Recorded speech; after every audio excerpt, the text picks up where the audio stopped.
Hi, welcome to learning about ABC data training. So we're going to talk about how to collect ABC data, how to analyze ABC data, and really give you more in-depth information on that.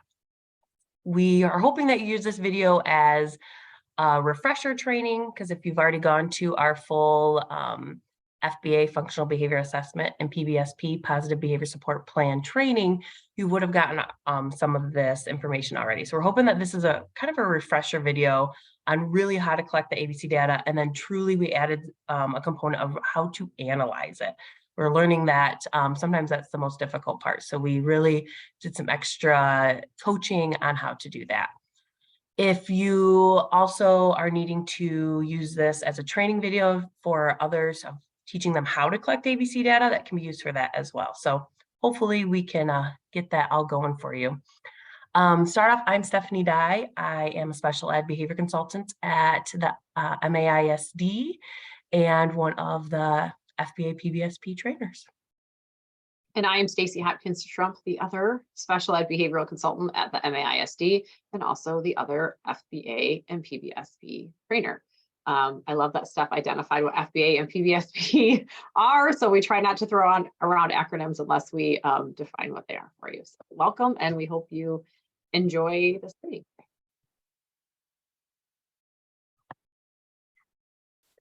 So we really want to talk about what some of the outcomes of this training is in this module, and really be able to hopefully meet all of these training and outcome guidelines for you. So the first thing is to really understand how that pre-FBA process drives the ABC data collection. So the pre-FBA process that needs to happen before collecting ABC data is so important, because you determine what that target behavior that you're going to track is, and it gets everyone around the table to understand what data you're going to be collecting, and really specifically for that student, what that target behavior is and who's going to do what. So we're going to talk a little bit about that pre-FBA process. We're going to dive a little deeper into the ABC data forms. So ABC stands for Antecedent, Behavior, and Consequence, and really looking at what those forms are, how do we use them, and how do we analyze the information that we get on those forms. We're going to talk through that. We're also going to practice collecting ABC data. So we have some examples for you so that you can do a little practice on collecting that. So before you go and collect it truly on a student, you have a little practice on what that looks like and see how that works for you. And then most importantly, we're going to learn how to analyze it, and really taking that raw data that we get from ABC data and analyzing it in a way to help drive what a hypothesis statement is going to be able to put that into our FBA.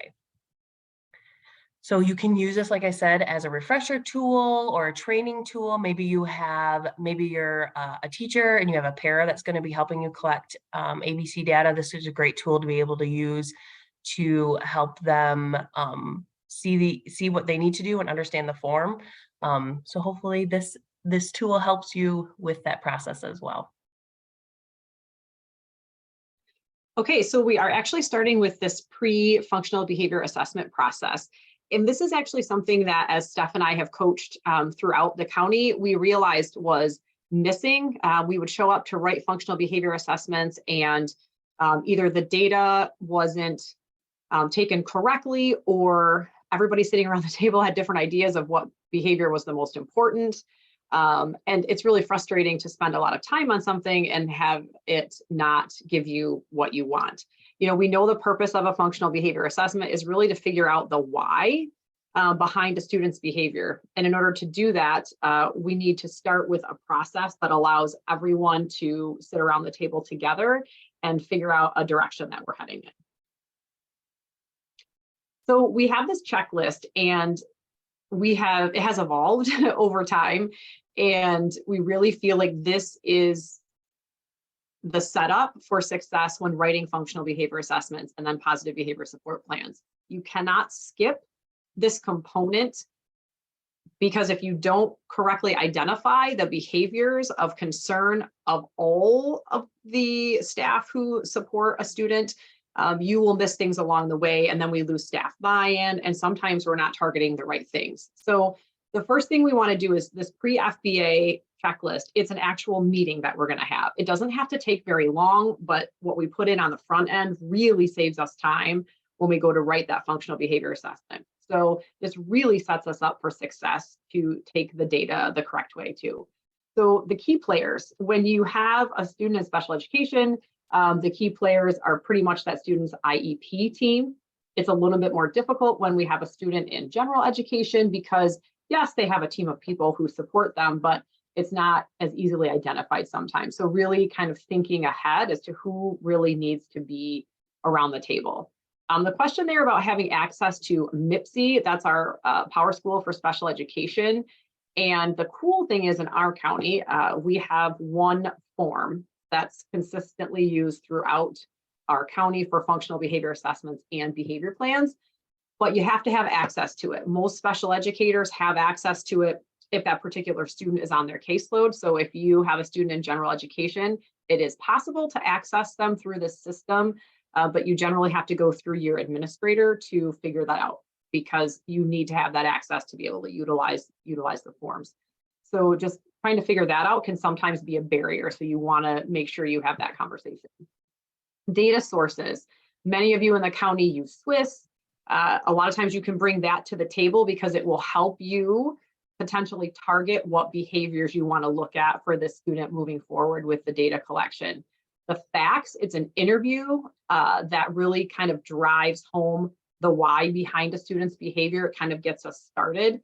And you'll learn more about that if you attend our actual full functional behavior assessment and positive behavior support plan training. It's actually an interview that is done with a student, can be done with a student and with staff, and you don't have to be a behavioral expert to use it. So that's another tool that we can provide you with at some other time.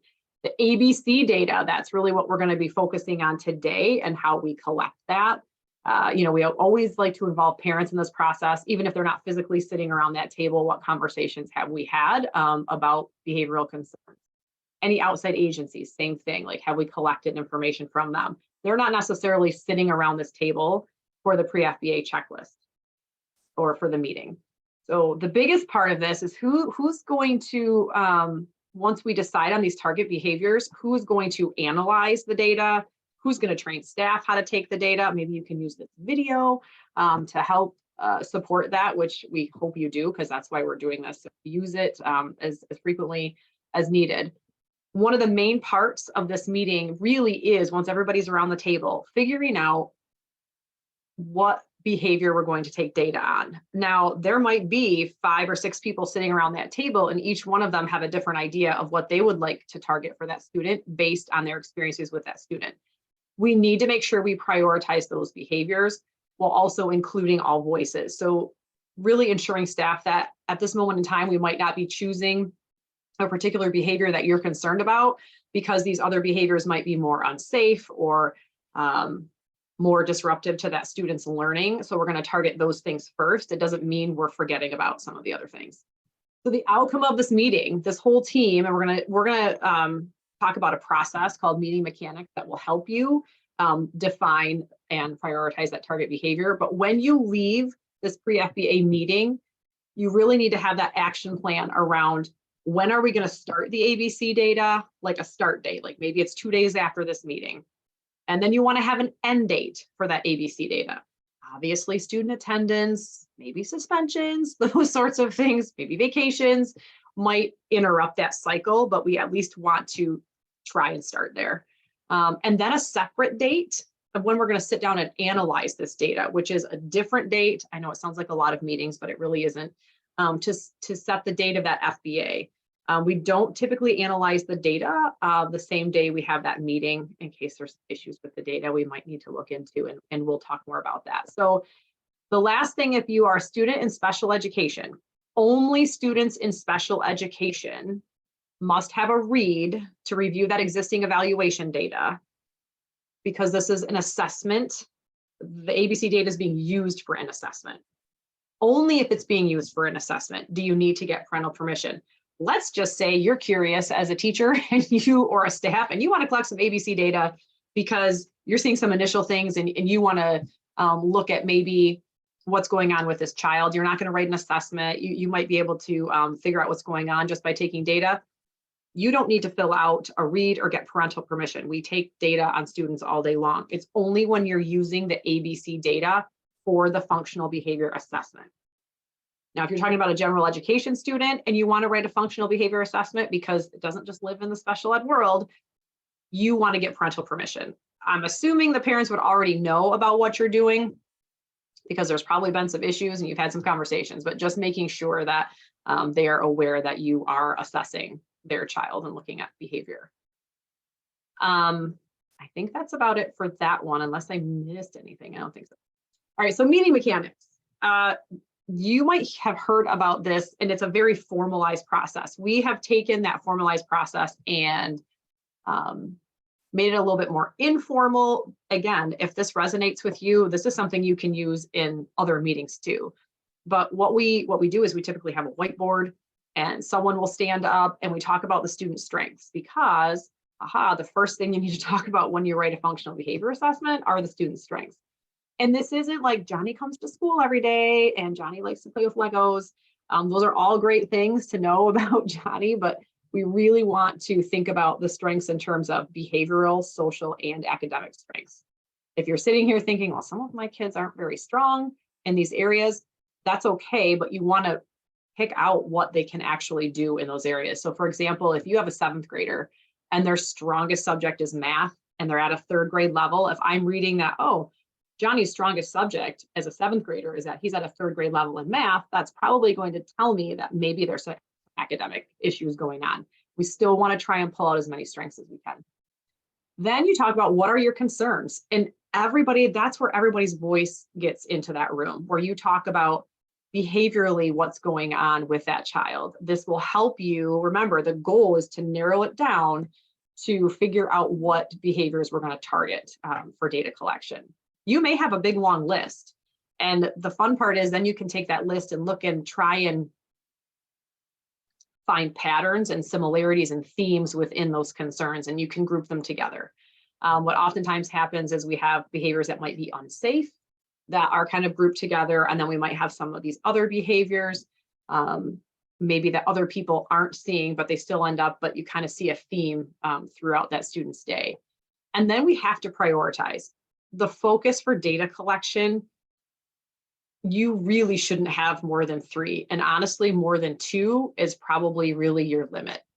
The data collection process is pretty hefty, but you also want to make sure that you're not overwhelming yourself or staff in what you're really trying to change in this particular student. If we start too big, kind of sets us up for failure. So after you prioritize those concerns, you really brainstorm. In different meetings, you would continue to brainstorm like how you might intervene, and you can still do that. You might brainstorm around, okay, right now we're seeing these issues, we're heading into this data collection. What might we need to do in the meantime, and kind of brainstorm some interventions that you could put in place while you're still taking data on this child to really try and figure things out. But when you prioritize, that's where you're defining the behavior. You have all these different themes, and somebody might say, well, it's just this disruptive stuff. Well, what does disruptive mean? Well, they're walking around the room, they're getting into other people's things, they're making random inappropriate comments. Like, that's your definition. So you really want to dig deeper and define that behavior. Again, if you want to learn more about how to define behavior in observable and measurable terms, because we could talk about that for 20 minutes, you need to come to the training. But words such as disruptive, defiant, physically aggressive, that's not enough of a definition to move forward, to take data on. You need to describe what that behavior looks like, sounds like, feels like, in order to move forward. And then that action plan is, okay, now we have this defined behavior. Who's going to take the ABC data? Does everybody know how to take the data? Do we need to train them to take the data? When is this data collection going to start? When's it going to end? When are we going to analyze it? So that's that action plan that would come out of using meeting mechanics during that pre-FBA meeting. It sounds really complicated, but this pre-FBA meeting really, most of the time, lasts between 20 and 30 minutes. And that's why we use meeting mechanics, because it keeps us on track. So we utilize everyone's time effectively.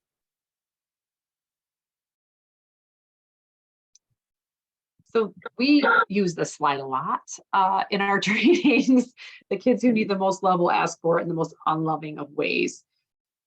We are approaching this today, I think with technicality. We're being very technical because that's how we need to be when it comes to collecting and analyzing ABC data, while also taking a step back and realizing that we might have to, kind of have a mind shift when we approach a student's behavior and how we look at that student, and that the behavior doesn't define that student. Just remembering that all behavior has meaning, and when a child is escalating to the point where we might need to look at something like a functional behavior assessment, just keeping in mind that there is a need that's not being met for that child, and they're expressing it through their behavior.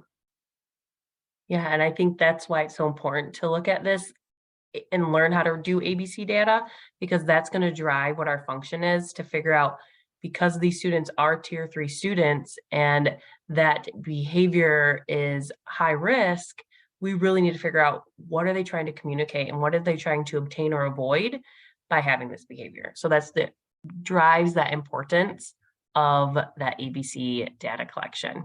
So why ABC data collection? This is not because Stacy and I decided to say, let's tell people they need to do ABC data. ABC data collection is evidence-based, being used to help drive a functional behavior assessment. And it actually helps us determine so many different things in regards to patterns of behavior. And so first part, looking at determining the antecedent. So the antecedent is what happens right before the behavior. So it's kind of that trigger. And so that doesn't mean it's something that happened hours before or something that happened at home. So what happened right before the behavior? So it looks at the patterns of antecedents to see what could be triggering this student into engaging in this behavior. It also looks at time of day. So looking at to see, is this behavior happening more in the morning, in the afternoon? Is it happening during around a certain subject area? Is it even more for secondary? Is it happening in a particular staff member's classroom more? So is it a staff communication piece, or how staff's responding to the behavior?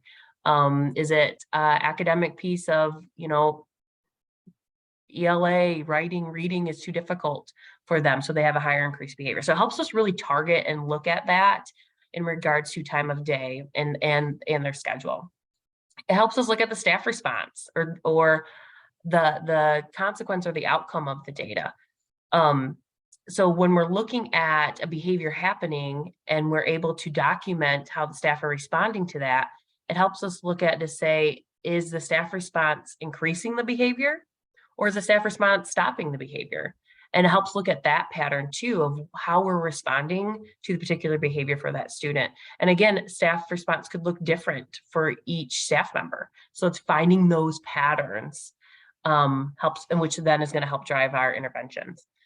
Most importantly, it helps us determine the function, right? So we talked a little bit, and if you need to know more about function, again, go to our full FBA PBSP training. But are they trying to obtain or avoid something?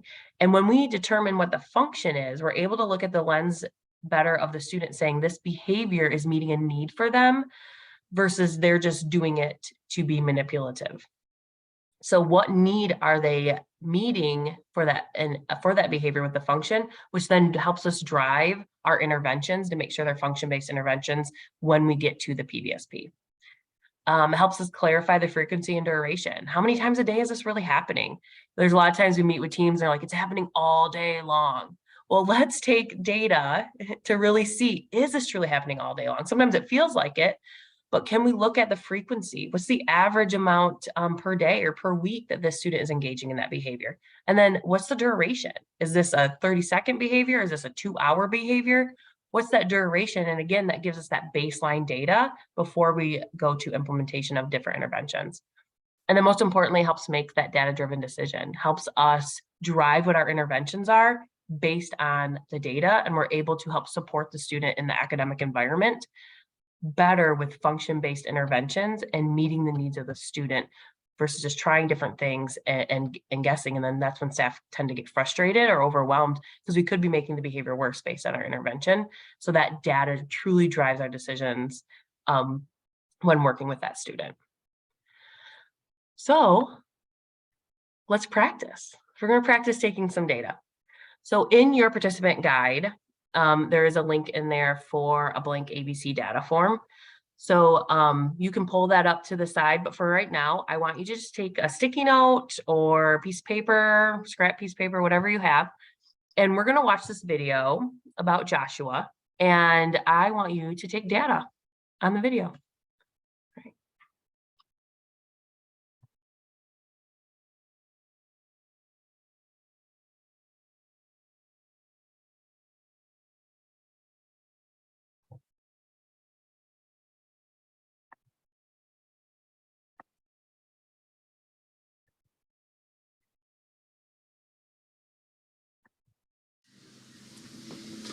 Joshua, you don't have to go to sleep, but remember, you have to stay on your mat. It's time to rest and relax. Playing with Wyatt is not a choice. Joshua, turn back around the other way and go lay on your bed. Look at me. Wyatt is trying to rest also. You don't want to mess with him. Wyatt is trying to rest, Joshua. He doesn't want to play. Alright, Joshua. Do we need to help you get on your bed?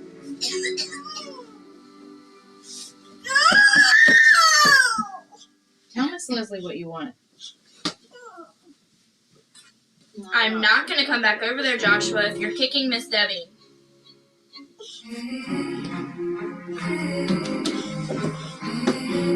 If you would like me to come back over there, you need to ask. Okay, I'm going to pick you up now, and I'm going to set you right there on the mat. No. Yeah, it's okay.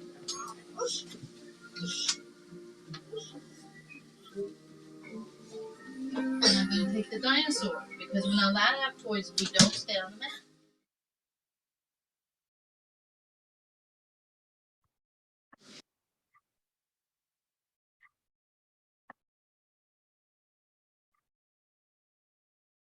So what did we see for Joshua? What data did you have? So you can take a moment and pause and kind of look at what your data is. What did you see? I know for me, there was multiple different behaviors in there. You could have determined what you wanted to focus on. You could take frequency data, you could take duration data. There was data based on, some of it was refusal, right? Refusal to take a nap. There was throwing objects because he threw the dinosaur. There was hitting and kicking at staff. So there's multiple different things that you could have been taking data on. So all of us watched the same video, but I bet if you're with somebody right now or you look and compare your data with somebody else, you would have different data pieces because everyone looks at a situation differently. And that's why it's so important to make sure that we have something, the behavior defined of what we're taking data on. So if we look at this, it's so important to look at what behavior are we tracking. We always start with the behavior. And as Stacy had said, like making sure it's observable and measurable. So what am I looking for? We can see so many different situations with a student and have so many different lenses of different staff looking at it, but we can take data, but if we don't know what we're looking for, we're not able to take the correct data. So the biggest key piece is saying, is what behavior are we looking for? And is it observable and measurable? To the fact that everybody taking data could take data on the same thing. Because sometimes you're going to have different people taking data. There could be a para swap out. There could be a teacher taking data and a para taking data, or a social worker coming in to take data. There can be so many different people, but the data can't be analyzed correctly if we're not all taking data on the same thing. So making sure that behavior is observable and measurable, and this is what we're looking for. We always start with the behavior. Again, for this recording form, because this is what the ABC recording form looks like, for this, you could have two behaviors. And so at that point, and Stacey's going to talk more about that when we analyze it, but you really are looking at just then the behaviors that you're targeting. So if I have a targeted behavior and I have it observable and measurable, I'm only taking data on that behavior. Other behaviors might happen, but I'm only taking data on that behavior. So now that we know that we need to know what behavior we're looking for, we're going to try taking data on Joshua again. So we're going to watch the same video, but now I want you to take data on hitting and kicking staff. So when we see the refusal or when we see the throwing objects, we're not collecting data on that because the behavior that we're targeting is the hitting and kicking of staff. So I want us to look at how many times did that behavior occur.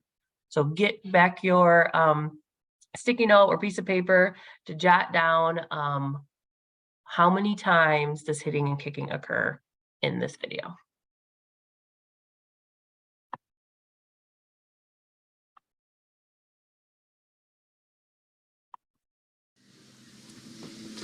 Joshua, you don't have to go to sleep, but remember, you have to stay on your mat. It's time to rest and relax. Playing with Wyatt is not a choice. Joshua, turn back around the other way and go lay on your bed. Look at me. Wyatt is trying to rest also. We don't want to mess with him. Wyatt is trying to rest, Joshua. He doesn't want to play. All right, Joshua. Do we need to help you get on your bed?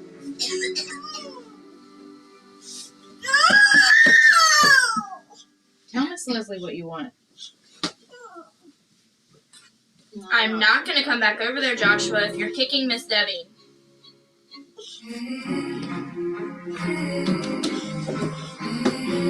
If you would like me to come back over there, you need to ask. Okay, I'm gonna pick you up now, and I'm gonna set you right there on the mat. No. Yeah, it's okay.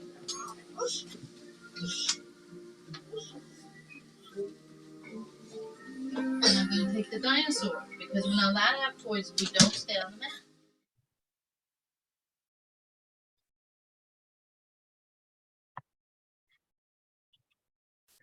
I'm sure a lot of you have experienced some Joshuas in your day. I love it when she says you can't have the dinosaur and he just like, fine, I'll just throw it. Like, it's just like, okay, if I can't have it, I'm going to throw it. Right. And I don't there's a know why. lot of refusal in there as well with that no and going around. But yeah, I'm sure we've all experienced a Joshua in our classroom and looking at really what's targeting. So look at your data now. How many occurrences of hitting and kicking staff did you have? So sometimes people have 4, sometimes have 5 or 6. So what would make it better to make it more observable and measurable to make sure that we're all collecting the same data?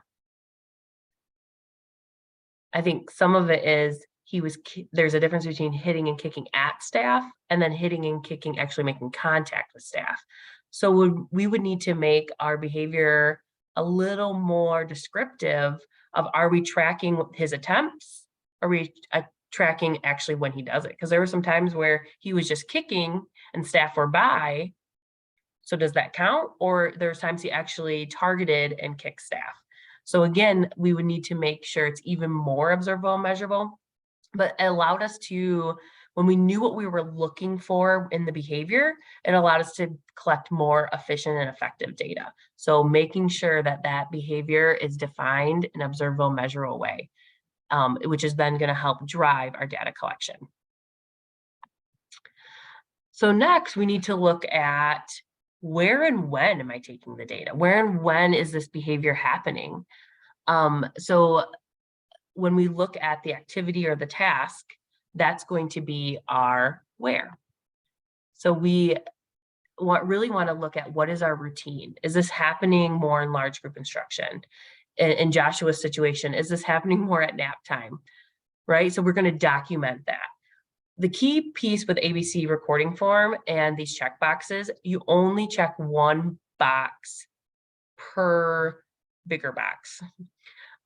Because if you check multiple boxes, we're not able to analyze that. And sometimes people are like, well, it was this and this.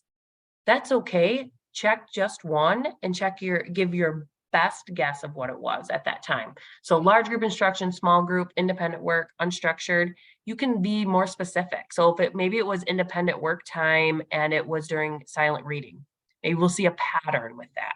The whole goal is to try to figure out what is the pattern for where in routine of this is happening. If it's unstructured time, was it at recess? Is it in the hallway? Is it during lunch? Is it, what is, you can be specific on that, but really we don't want a lot of writing on here. We don't want narrative of what's happening because we can't analyze that. Just taking a checkbox, but if there's a specific time that you're seeing and we can start seeing a pattern of that, go ahead and feel free to be specific with what that looks like. The next part is the when. That trigger, the antecedent. So this is what happens again right before a behavior. So was staff giving an instruction? Was staff giving a corrective? Was the student not getting any attention? Was there a transition, a change in activity? So for instance, in Joshua's situation, if you notice what the staff was doing, the staff kept saying, "Come on, Joshua, time for nap time, Joshua. Okay, Joshua, Joshua, Joshua, Joshua," giving those directives. And it was giving that corrective because he wasn't doing what he needed to do. So he continued to give corrective, and that continued the behavior. So also looking at that, again, only one box to be checked on that of looking at what's happening right before the behavior. I think the key piece when you're collecting ABC data and you're really focusing in on those things, you might find your own pattern being like, oh, wow, this happens every time that they're sitting alone to do independent work, or this happens every time that we give a full group instruction. So the goal is to really look for those patterns. So when, right, happening right before. Sometimes when I give people to take the data, I actually write in the top part right before, because sometimes that's a reminder to help them with that. So that last column is the consequence or the outcome.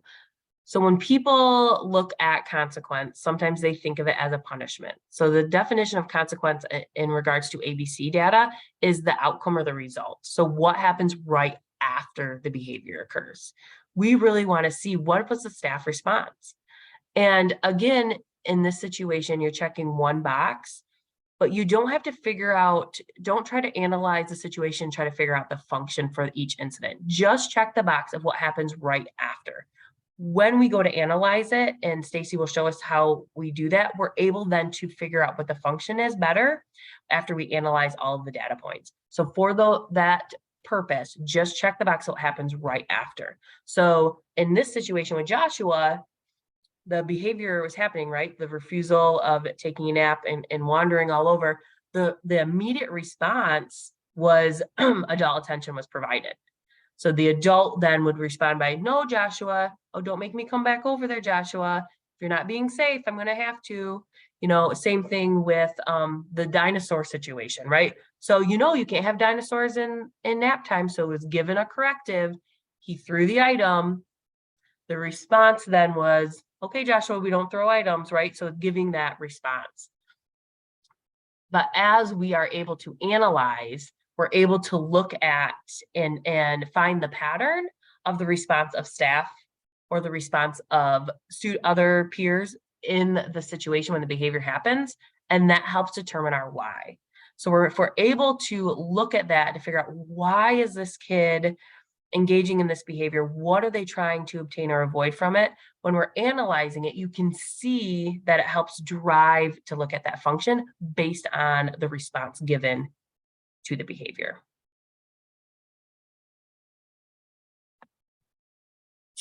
So we're going to practice some more after we know what all the different components are of the ABC data collection and really understanding the form. We can really practice on looking at those, starting with the behavior. What is the behavior we're targeting? What is the activities? What is the routine? What is the antecedent? What's happening right before the behavior? And then what's the outcome or the consequence? What's happening right after the behavior? For each incident, we're going to log that and then able to look at all those components. So what I need you to do in your participant guide, are links to you have a blank ABC form. So you can pull that up or print that ahead of time, whatever is needed for you. And then there's also a Shane packet that has the Shane ABC data. So we're not going to pull the Shane one out yet. I want you to watch this video on Shane and practice collecting your own ABC data. So the one thing on this is going to look at an observation in a classroom. So we're going to look at how each interaction from the staff member drives the behavior. However, when we're collecting ABC data, this would really be one incident. But for this purpose, I'm going to have you look at what you see driving the behavior. So feel free to get your blank ABC data form out. We're going to watch this video and try to fill out that form the best that you can.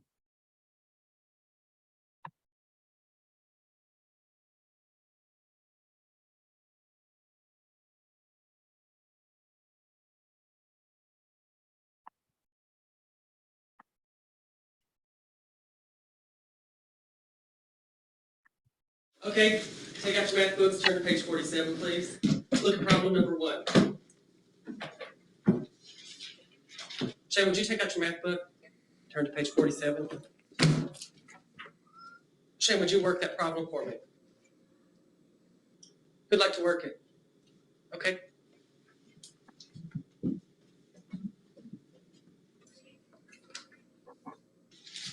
Okay, nice work. Problem 2. Shay. I don't even know what page we're on. We're on page 47. Why don't you have a seat in the back of the room? With your math book. Who'd like to work problem 2? Anybody? Okay.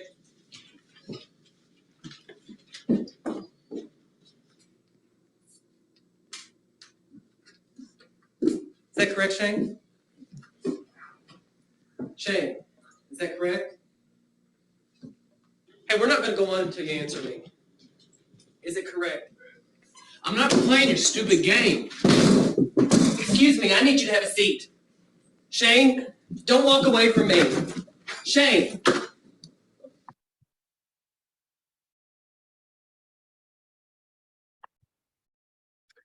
Oh, Shane. So what I want you to Recordings just got better. Hey, it's Dana from.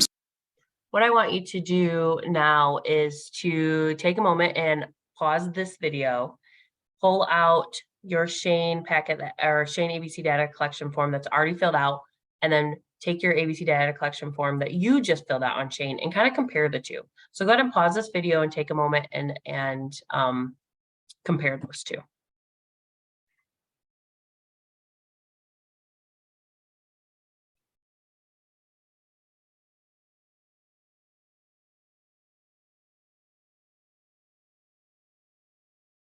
Okay. So what did you see? So his target behavior was that insubordination, head down, doodling, not doing work, getting out of his seat. So we definitely saw that target behavior happening. But when we looked at his behavior and what was happening right before that triggering or antecedent, what was driving the behavior? And then looking at the outcome. So what was the staff response to each one of his behaviors? As you can probably notice, the staff response actually was also the trigger for each of the other behaviors. So Shane comes in, he sits down, and he's like, come on, Shane, get your math book out. Let's do this. Shane obviously starts doodling.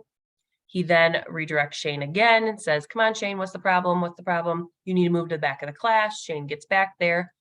When he stops calling on Shane and has the other student go up to the front of the room to do the problem, what'd you notice about Shane? He kind of puts his head up and is paying attention, right? He's looking. He stops the doodling, puts his head up, is paying attention. But the minute the teacher then calls back on Shane, what happens? His head goes back down. He's doodling. He's pretending that he's not paying attention. Then the staff response is, we're not going to move on, Shane, until you talk or until you tell us what happened with the problem. Shane then gets upset, stands up, and the staff member gets in this personal space to the point where Shane walks out. So when we're looking at that function and that driving of it, the staff response continued to escalate the behavior. Again, when we would be collecting ABC data, this would be one incident. So the triggering event would be given, so it would be obviously in large group instruction would be the activity and the routine. When we're looking at the antecedent or the trigger, what happened right before, staff gave a demand or a corrective, right? The behavior obviously was the doodling and things and the head down, not doing work. And then that outcome of the response was that he avoided the adult attention, because as the adult continued to give attention, even though it was a negative corrective, that continued to increase the behavior for Shane to the point that he left the room to avoid getting that adult attention. Because and some people might say, well, wouldn't it be avoiding math? Well, it could be. However, once the adult attention stopped, he stopped calling on Shane, Shane did engage. So that's why it's so important to look at all the little details and process through some of those things to figure out truly what is happening. Again, your job is just to check the outcome afterwards. So if you would have put on there, avoid the activity, that's okay, because we're going to process through that when we analyze it to kind of get some more information. But in this situation, he was willing to engage in the math until the adult continued to give him correctives and give him attention. So in this situation, the outcome would have been adult attention avoided.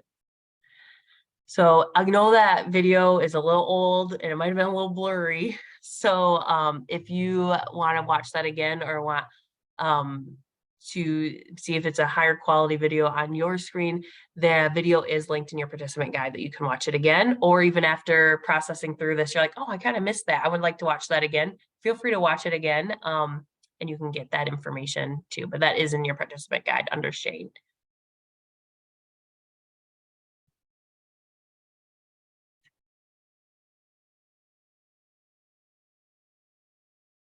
So next, go ahead. I was just gonna, as she pulls up the video. So now that we know how to take ABC data, we are going to look at some video of actually how to analyze it. And we do realize that sometimes when we play videos, like on a video, you don't always get the clearest picture or sound. So the next two videos that you'll be watching will also be linked in the participant guide. So you can go look. The volume on this first one is a little low. The volume on the second one seems to be much better. So hopefully you'll be able to get the gist and enjoy it. The first video is about 4 minutes and then 4.5 minutes. And then the next video, I think we said was like 14 minutes. It was about 14 minutes. So if you decide that you're not going to watch the video clips that are embedded here and you just rather watch the links at this point, just, you can move ahead about 18.5 minutes. And when you start to see the slideshow again is when you'd want to re-engage, so we can wrap this up for you. So hopefully you enjoy hearing about how to analyze ABC data. We try to make it as fun and interesting as possible.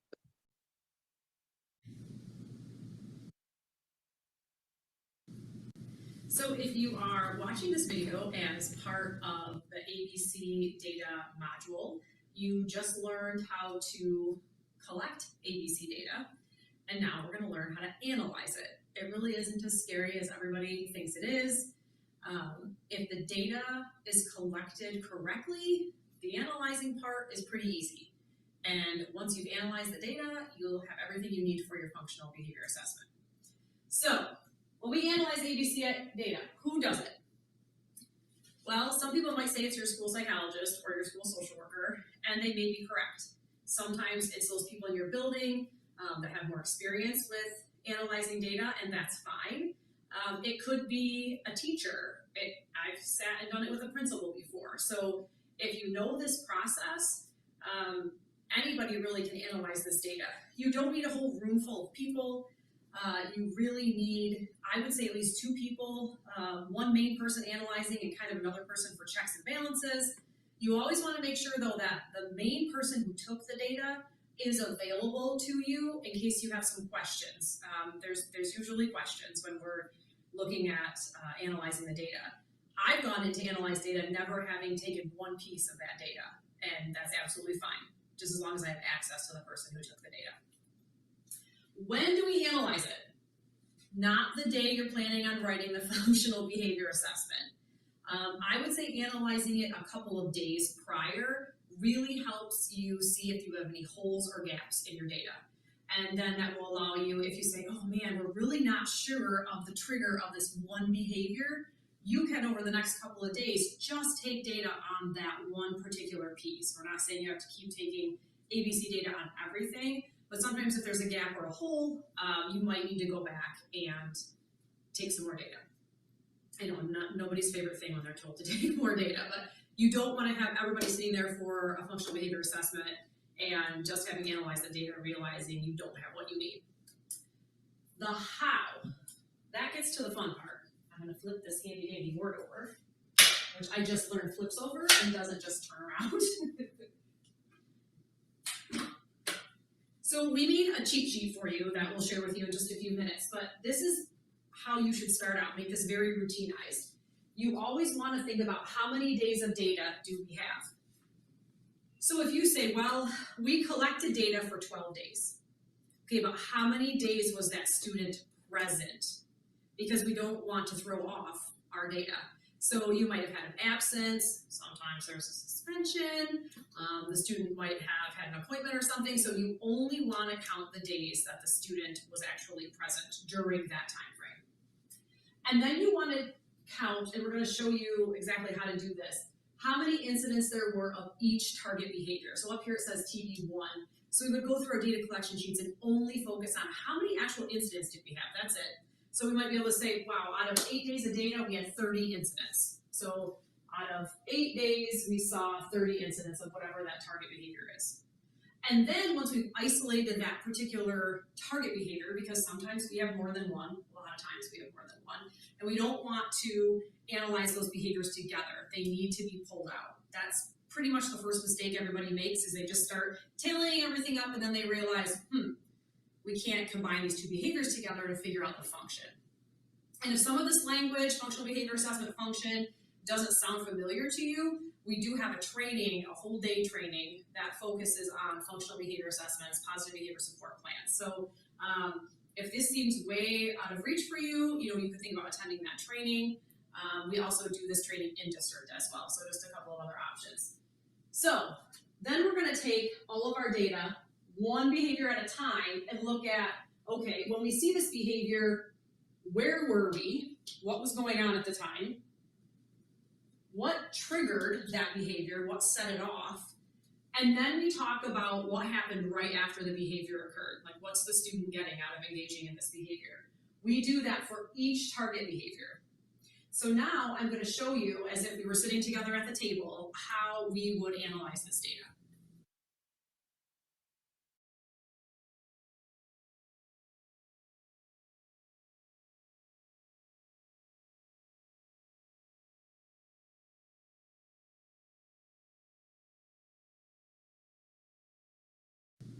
All right, so now we're sitting at the table. We have a stack of our ABC data collection sheets, and we're going to get started. So come on over. As Stephanie moves the camera. All right, so typically you're going to be given a whole stack of these ABC data recording forms. One of the things you'll notice on here that I wanted to point out that I'm sure Steph already did in her section training you on how to take the data is you'll notice that each of the target behaviors are listed. So behavior 1 was physical toward peers and behavior 2 was elopement.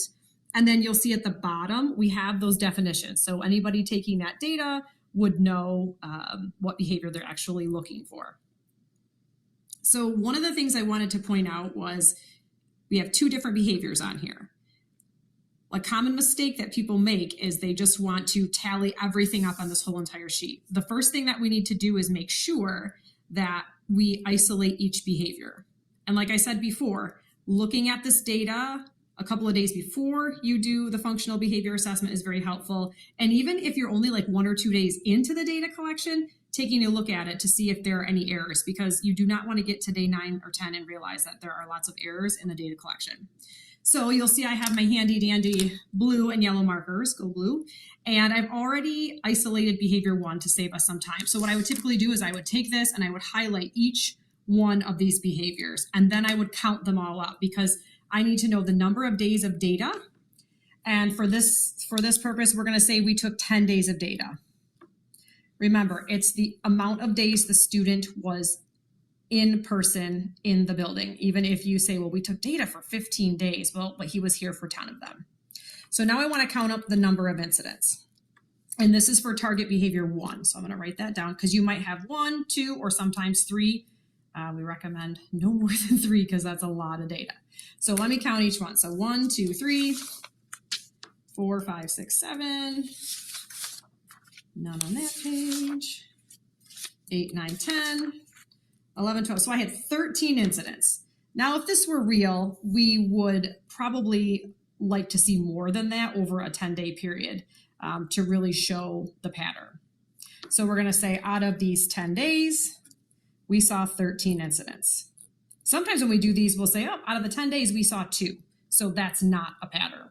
And we wouldn't continue on with that type of behavior. All right, back to here. Now what we want to do is we want to break each section down to look for patterns in each of these different areas. So we're going to look for patterns around activities and tasks. It's not just overall pattern of behavior. We want to look at patterns in each one of these different sections. So when we look at activity task, you'll see on our little cheat sheet over here, it's the same as right here. So the first check mark I have here is large group instruction. So I'm going to write large group instruction, and I'm going to put a tally. Now, some people prefer to go right across here and indicate the outcome consequence of that same incident over under here, under outcome consequence. I prefer, you can do that, that's a choice. I prefer to go through all of behavior 1 and all of the activity tasks so I can start to see a more clear pattern. So large group instruction was the first one. Then I'm going to move down to the second one. It's large group instruction again. Next highlighted one, over here. See, that's why you need other people there to kind of keep you on track in case you go to the wrong section. So unstructured time.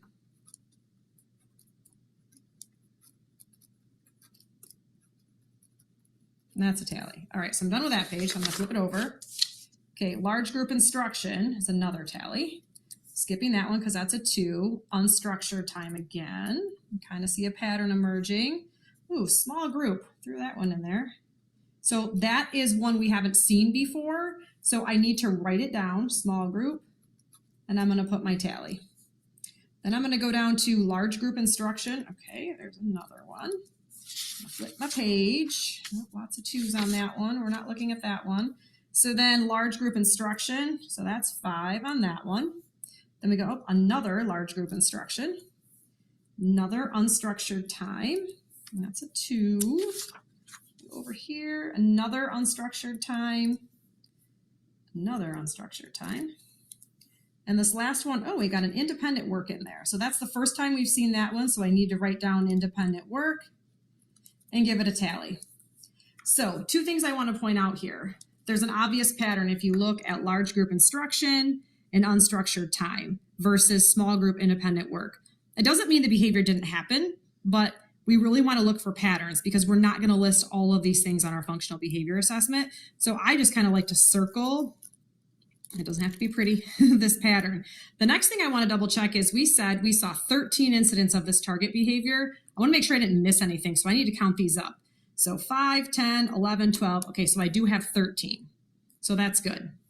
Sometimes I like to do this right away, so I'm going to say 6 out of the 13 were large group.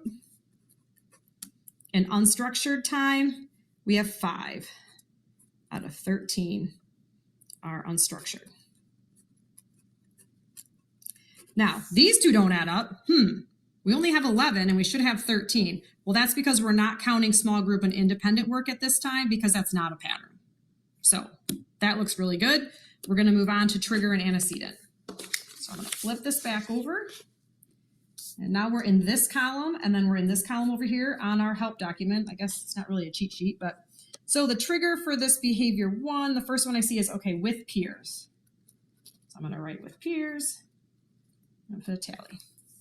I'm going to go down here, isolated. So again, that's the first time I've seen isolated, so I'm going to write that down and give it a tally. I'm going to go to the next one, isolated again. And then I'm going to flip that over. And then I'm going to go to the next page. So we've got with peers again. And we're skipping that one. That's number 2. Oh, with peers again. Starting to see a pattern already. Oh, here's a new one. Given a task or asked a question. So I'm just going to put given task. I'm going to write it down because it's the first time I've seen it. I'm going to put a tally. The next one, with peers again. Okay, I'm going to flip it over. We've got that pesky behavior number 2 all alone. All right, so then we're still in this trigger antecedent column, isolated. Then the next one, another isolated. Seeing a pattern maybe there too. Preferred activity removed. I'm just going to say preferred removed. And I'm going to put a tally. I go to this last page. All right, another one with peers. That makes 5 there. Another one with peers. And the last one here, we have isolated. So again, you'll see this pattern. The triggers are when the student is with peers or when they're isolated. Interesting. Now, it doesn't mean, again, that we didn't see behavior there. It's just, it's not a pattern. So we have 5, 10, 11, 12, 13. 6 out of 13 with peers. 5 out of 13 isolated. All right, so there's our pattern starting to emerge. And we're going to go to the last column, outcomes and consequences. All right, we're getting there. It really does not take long, especially if you have another pair of eyes. Outcomes, consequences. Peer attention provided. So peer attention. Got to be careful on this one because there's an avoided too. So I'm going to tally that one. Oh, adult attention provided. That's a new one. I got to write that one down.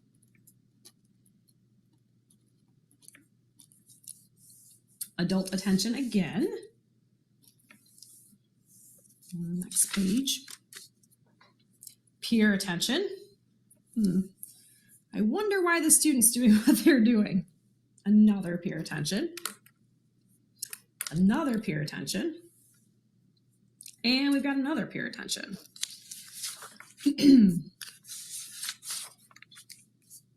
Adult attention. Adult attention. Ooh, task avoided. That's a new one, so I have to write that one down. You can kind of see how this is just very repetitive and how we tally these. And yes, it's paper pencil. You can get all fancy if you want, but this is pretty easy to do this way. Another peer attention, another peer attention, and adult attention. So again, let's double check our work. 5, 10, 11, 12, 13, we got it. So we've got 7 out of 13 were peer attention provided. I don't know how you teachers write so nice and neat because I obviously do not. Adult attention provided is 5 out of 13. Again, you'll notice this pattern. So we have a pretty clear pattern throughout with these different ABCs of the behavior.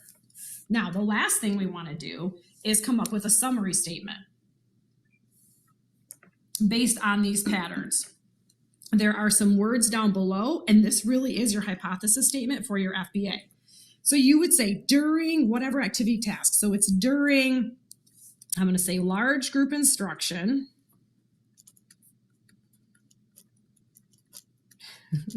and unstructured time.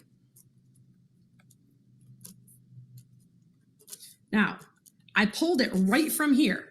I'm not going to say and during small group and during independent work because that wasn't part of our pattern. So during large group instruction and unstructured time, when with peers or when isolated. Again, I took it right from here. I'm not going to add these other two. That's not part of the pattern.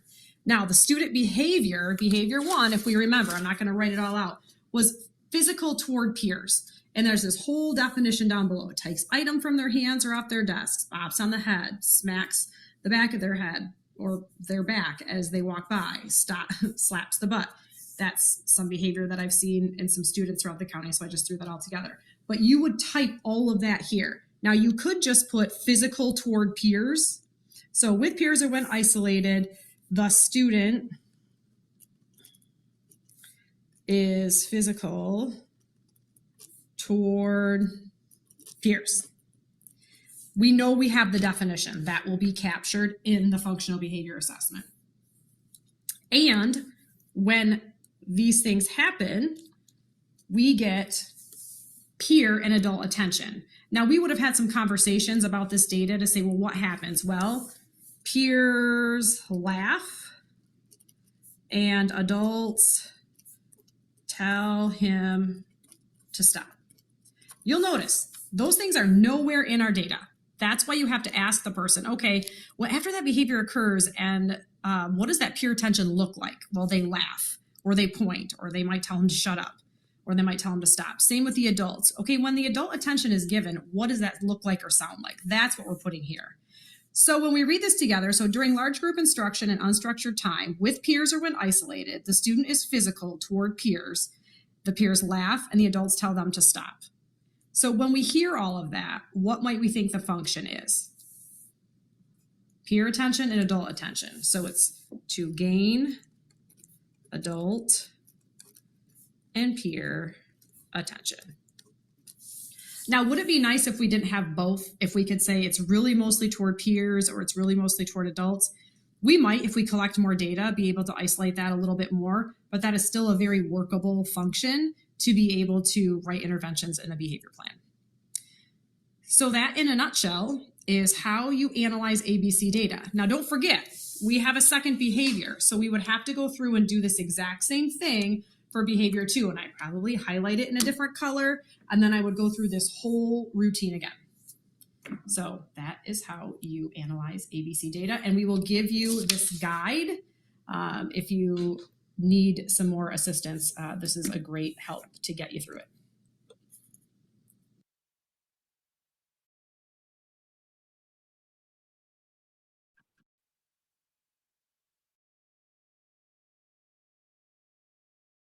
Okay, so maybe that was a refresher for some of you. Maybe that was the first time you'd ever seen that done, but hopefully you realize that, yes, over time you get quicker and faster at it, but you can analyze the data even if you don't have a ton of experience doing it. And yes, it is paper and pencil. Sometimes we get people that like to put it, in sort of a spreadsheet where it will kind of graph or give you percentages and things like that. But I feel like this is a really good way for other people to see how these patterns emerge in the data. And it really, I think, reinforces in a positive way the people who actually took the data. You know, we have a lot of times where, and it's not just for ABC data or for functional behavior assessments, but where there's a lot of data that's taken and it's never analyzed. And if I'm the person that's taking all that data and nobody does anything with it, like that can be really frustrating. So we can actually take this data, you know, show how impactful it is to have taken the data, and then, because that's the basis of everything moving forward. This slide here just has some reminders of things that were already in that kind of opener intro video about who should be there, you know, when you analyze the data, that it should be a small group, just reminding you to try. I know time is precious, but try not to analyze the data the day of the functional behavior assessment meeting, because in case you have any holes or gaps you need to address. And then when we get to the data, you know, you've got to remember to start with how many days you took the data, and then how frequent did that actual behavior occur, because then we can determine, is there really a pattern, because sometimes there isn't. And I do want to have a little disclaimer, and I know Steph would agree with me on this one too. Yes, sometimes there might only be 1, 2, maybe 3 incidents over a 10 or 12 day period, but they were really intensive, violent behaviors. That doesn't mean we don't do anything with that. Oh, that's not a pattern, so we don't do anything with that.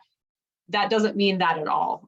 We still want to intervene around that behavior, especially because it's so dangerous. So I didn't want you to think that we would just blow that off if it's not a clear pattern we wouldn't want that pattern of behavior to continue. So just wanted to give that little disclaimer out there. We also gave you another, it's not the hypothesis statement that we just came up with in the video example, but Steph put this one together just as something so you can see it again, how we would, take that analyzed data and how we would then use that to form that hypothesis statement. So I kind of underlined the different areas, where it says during, that's kind of that activity or routine. The when is that antecedent, and where it's underlined as the student, that's the behavior that we're looking at. And when I underline like which results in, that's the actual kind of outcome or consequence. And then we use that to determine the function. So just wanted you to see step by step from the beginning of data collection all the way through. And really, it really does not take long to sit down and write your functional behavior assessment. I mean, this is your functional behavior assessment. If you take that information you gathered from the pre-FBA meeting, all the data you gathered, all the analyzed data, it makes for a beautiful functional behavior assessment in our weird world, which is what Steph and I live in every single day. So we appreciate you hanging in there with us today. And I know Steph's got a funny wrap up for us. Yes, sometimes it's difficult to really truly figure out what that function is, especially if you have a couple that are close, where a lot of times we see it's adult attention or task avoided are really close in that. So, and usually that means we might need to take some more data or manipulate some of the situations to really truly look at what that true function is. But as beautiful as Stacy showed you, I mean, that was 14 minutes. So it didn't take that long for her to actually analyze the data and go through it. And like she said, drives that FBA. And as we know, that FBA drives our PBSP to figure out how do we make function-based interventions. So our hope for today is that you were able to look at what the purpose of ABC data is, what the forms look like, the importance of the forms, the importance of identifying your target behavior, and then really looking at how to analyze that in a way to drive that summary statement for the hypothesis to plug into your FBA. We know data might not be some people's favorite thing to do, but it's so important and helps us drive to figure out why the student is engaging in that behavior and what they're trying to gain or avoid from it. So hopefully this was helpful for you, and thank you so much for tuning in.